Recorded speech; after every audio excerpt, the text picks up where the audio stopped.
The day I watched my two sons hear the words, "the new will," I saw something I hadn't seen on their faces in years. Not grief, not concern, interest. You know that look people get when they realize something that belongs to you might soon belong to them? Like they've just noticed price tags on your furniture, your jewelry, your house. They were standing at the foot of my hospital bed, half worried, half impatient, and the nurse, God bless her clueless heart, looked up from the chart and said, "Oh, you're the grandsons and sons." My sons' heads snapped toward each other so fast you'd think someone had fired a starting pistol. Mark asked. And right there, I knew the secret I'd been keeping in my lawyer's office was about to bleed out in a room that already smelled like antiseptic and regret. Before I tell you what happened with that will and why I left more to one granddaughter than two grown men I brought into this world, do me one small favor. If you like listening to long, honest family stories while you cook, fold laundry, or lie in bed at night, tap the like button and subscribe so YouTube knows to bring you back to Aunt Ruby's voice every week. There's always coffee on and a chair at this kitchen table. Now let me tell you how I changed my inheritance at the last minute and why I don't regret it even after watching my sons turn on their own niece. My name is Margaret, but most people call me Maggie. I'm 72 years old, a widow, and the kind of woman whose whole life is still written in my kitchen drawers. Church bulletins, recipes, permission slips, and a pile of takeout menus I never use. I had a husband named Frank for 48 years. He died 3 summers ago, heart attack in his sleep, the way men always say they hope to go. We raised 2 sons, Mark and Daniel. Mark, the oldest, lives about 45 minutes away in a nice subdivision where every house looks like it was copy-pasted. Daniel moved out of state. He's in sales. He lives on airplanes and motivational quotes. Between them, I have one granddaughter, Lily. She's 24, Mark's daughter, and the kind of girl who still calls me Grandma like it's the best word she knows. If you looked at us on paper before Frank died, you'd say we were a normal family. If you looked closer, you'd see the gaps. Mark always loved his father more than me. There I said it. They talked about stocks and sports and whatever men talk about when they think women don't understand money. Daniel drifted. Funny. As boys, they both ran circles around me in the living room. As men, they started circling only when they needed something. Money. Childcare. You know that saying, a son is a son till he takes him a wife, a daughter is a daughter all her life. No one tells you what you are if you only have sons and one granddaughter. I'll tell you. You become the person who's useful until you're not. The second thing some of them gently asked was, "Do you have everything in order? The will, the house?" We did. Frank was old-fashioned that way. We had one of those classic equal wills. No mention of grandchildren. It sounded fair until the years after Frank's funeral started adding up like a bill left on the counter. Equal isn't always fair. I didn't understand that in my 30s. I understand it now. The first year after he died, everyone checked on me. Neighbors, church friends, casserole brigades. Mark and his wife came every Sunday for a while, with Lily in tow. Daniel flew in twice, once for the funeral, once for Christmas. I said I would. I didn't. Because I noticed something. The people who really mean it just show up, like Lily did. The summer after the funeral, my blood pressure started acting up. So did my right knee. I stopped driving at night because the headlights looked like comets. Mark got busy.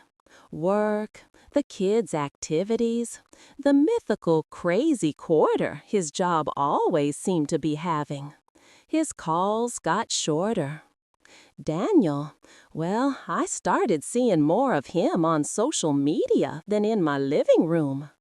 He posted motivational videos from hotel gyms about grinding for your family, while I struggled to open peanut butter jars alone. Lily, meanwhile, started showing up on Tuesday nights. She'd sit at my kitchen table, do her homework, and ask me questions about things no one had asked me in years. She saw me. Not just the widow, not just the built-in babysitter, not just the emergency wallet. Me. When my knee really went bad, she drove me to every appointment. When the doctor quietly suggested I think about a long-term plan for support, she was the one who stayed after he left, eyes shining, saying, "Whatever you decide, Grandma, I'm here." Her father texted me that night, "Everything okay? Busy day, couldn't call, sorry."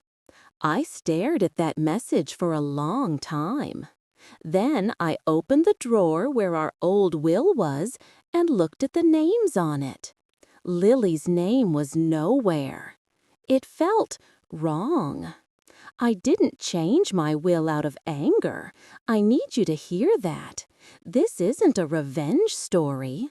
It's not me cutting off my sons because they didn't come when I snapped. It happened slowly, the way rust works, the way weight creeps on. My lawyer, Tom, has known our family for 20 years. He did our first will when Frank and I still had more mortgage than equity. I made an appointment with him one September morning. Lily drove me and waited in the lobby, pretending to scroll on her phone while I tried to change 50 years of fairness in 1 hour. "So," Tom said gently, after he closed his office door. "I want to update my will," I said. "That's normal after a spouse passes," he nodded. "We can shift everything to your name solely, then keep the previous division for when you're gone." I hesitated. "I don't think that's what I want anymore," I said slowly. He raised his eyebrows. "Okay," he said carefully. I laughed, a short, brittle sound. "My heart wants to leave everything to the granddaughter who actually remembers I'm alive," I said. Tom didn't flinch.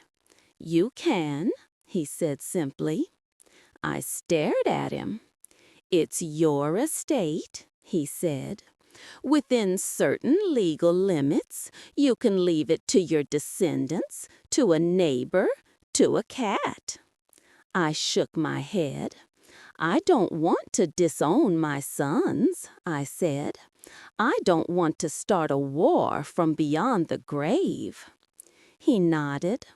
"So maybe it's not about punishment," he said. Recognition, that was the word. I didn't want to punish Mark and Daniel. I wanted to recognize Lily, the girl who drove at midnight, who cleaned my gutters, who held the basin when I threw up from new medicine, who knew the names of my pills without checking the label. Of course, Tom said. We can structure it however you like. I took a breath. I want them taken care of, I said tiredly. But the house, the investments Frank and I scraped together, the actual security. We worked it out.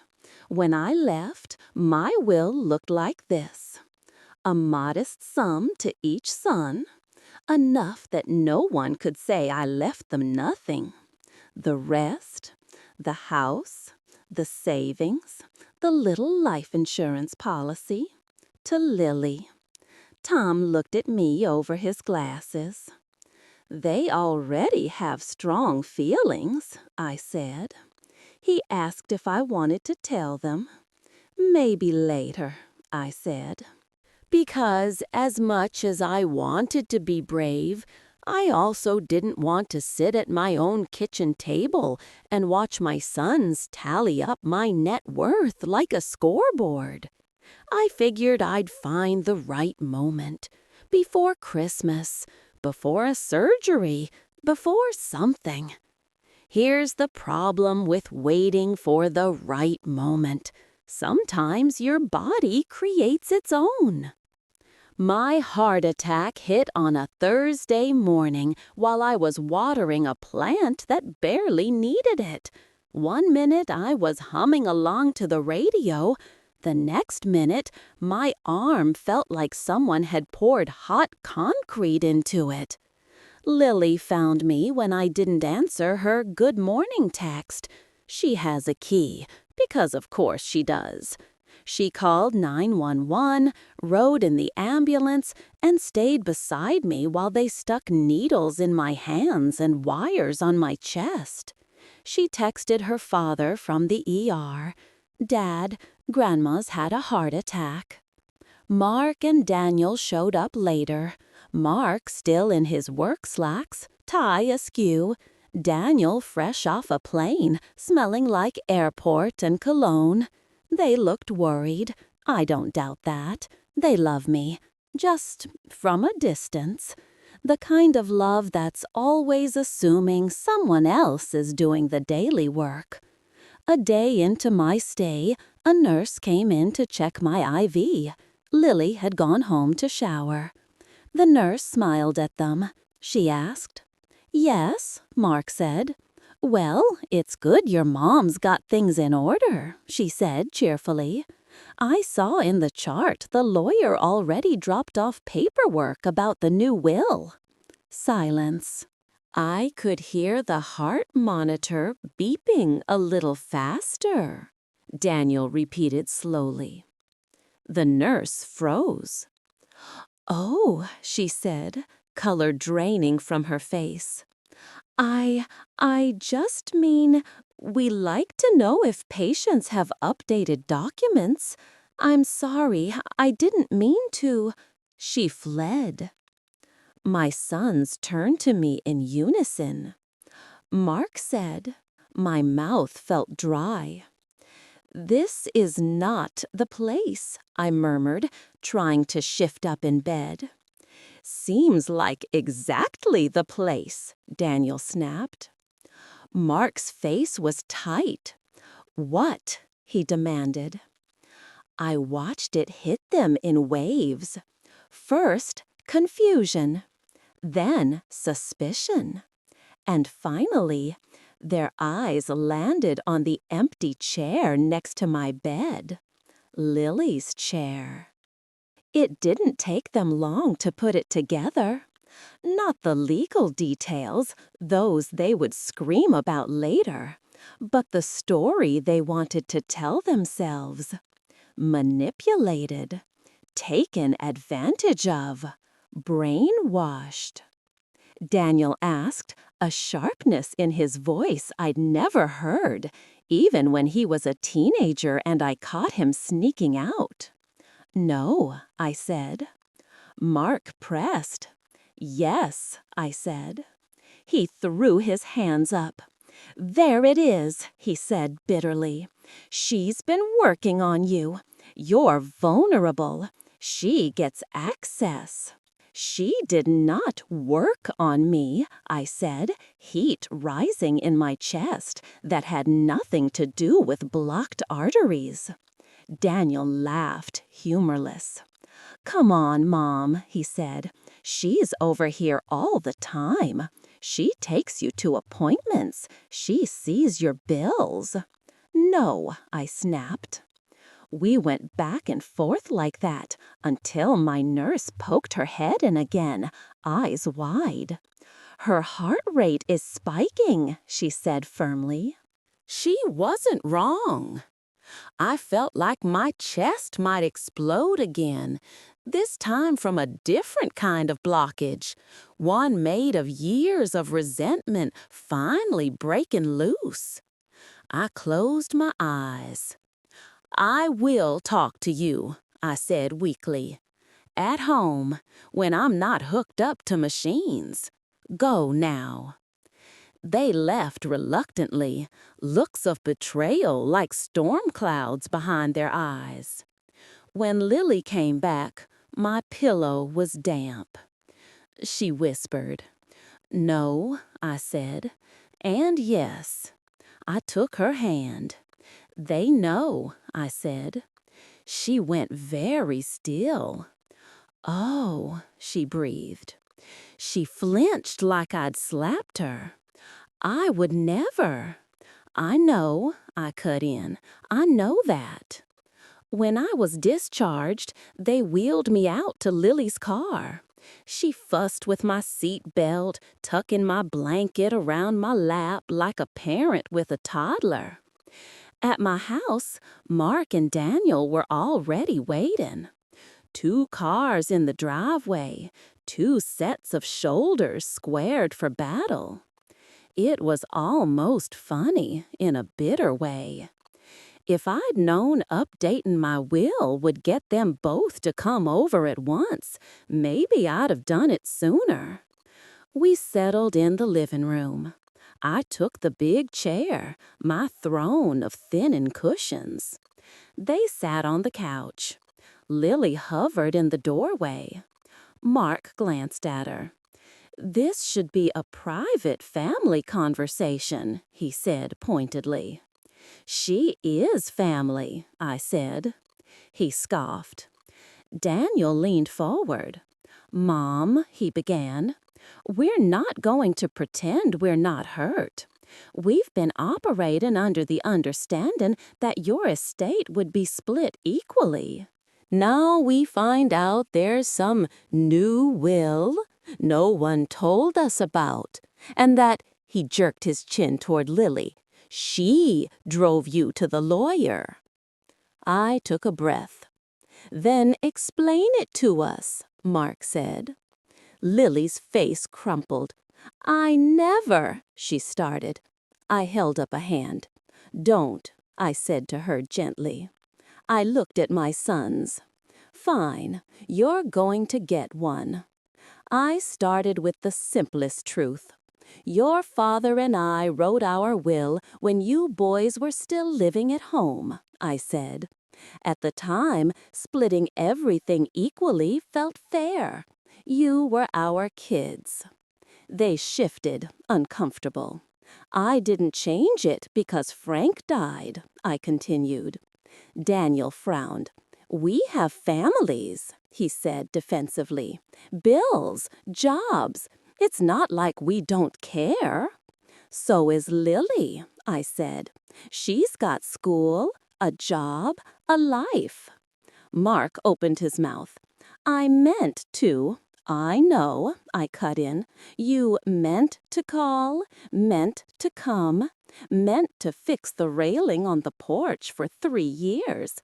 But when my knee gave out on the back steps, it wasn't your intentions that caught me. Silence. I went on. No one answered. Lily, I said.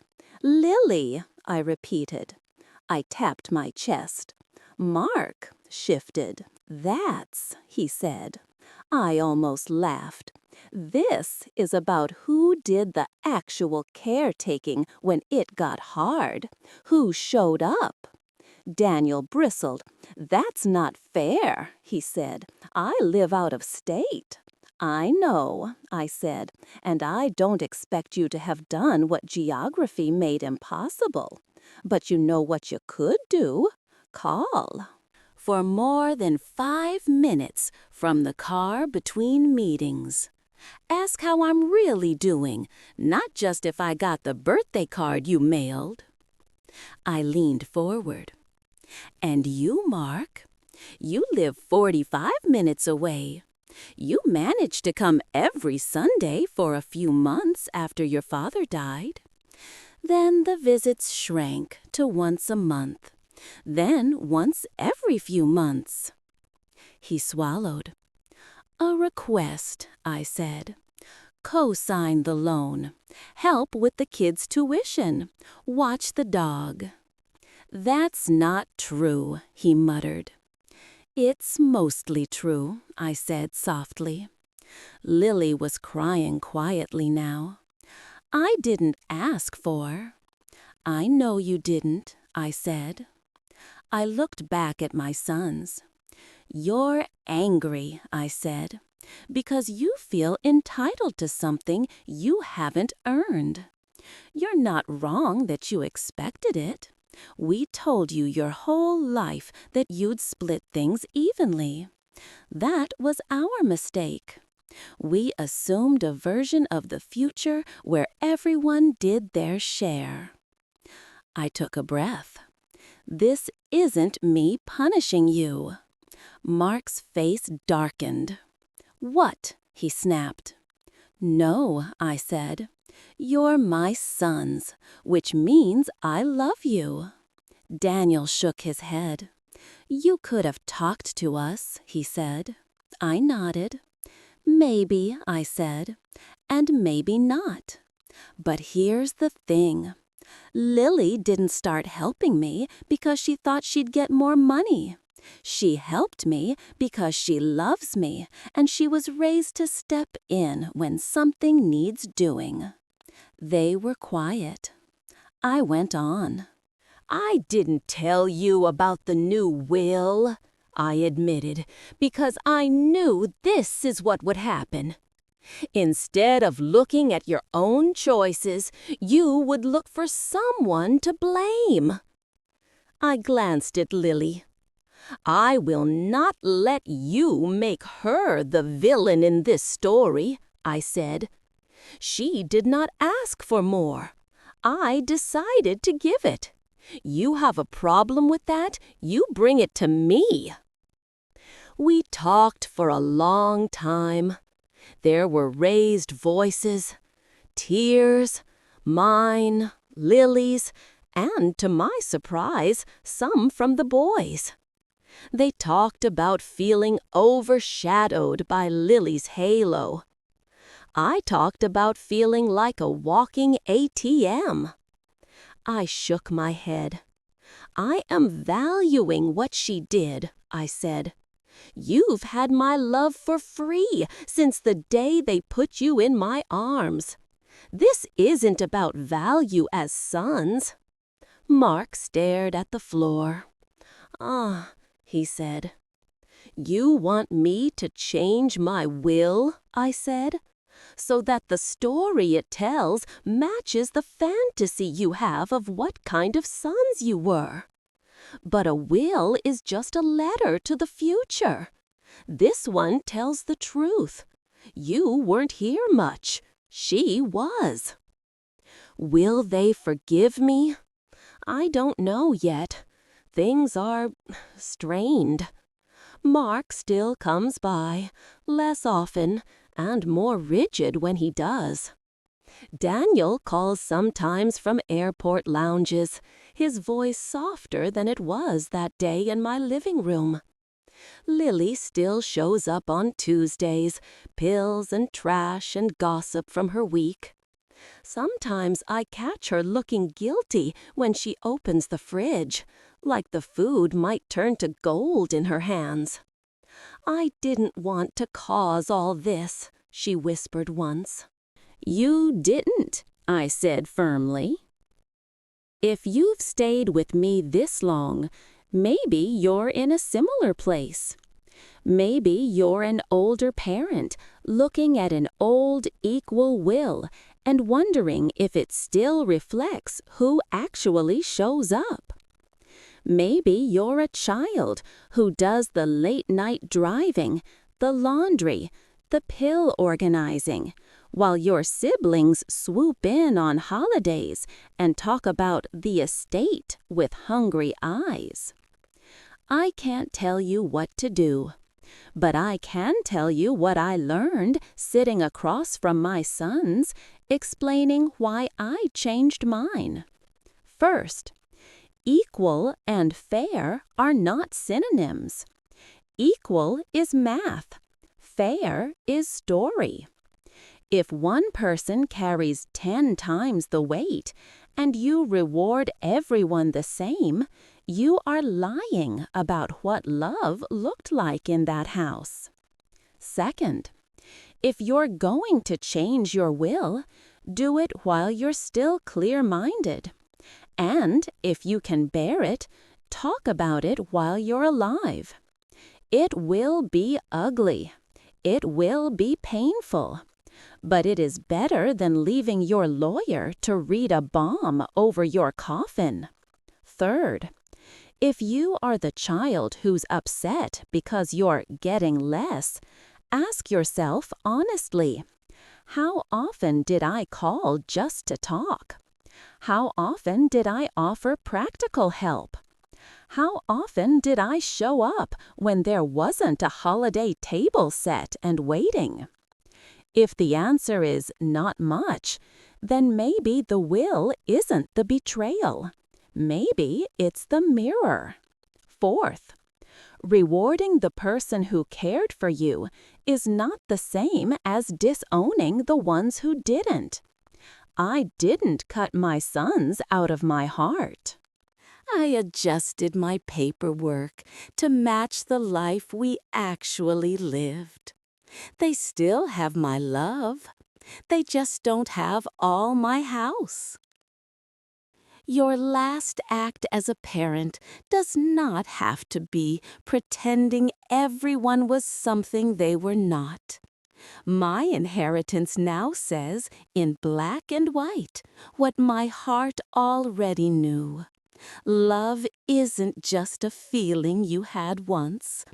It's who showed up when your hands shook, when your knees gave out, when the world got too heavy to hold alone. When I'm gone, Lily will have a roof and some security. My sons will have less money than they expected and more truth than they wanted. And me? I will have left behind a story that matches the life I really lived, and the granddaughter who really lived it with me.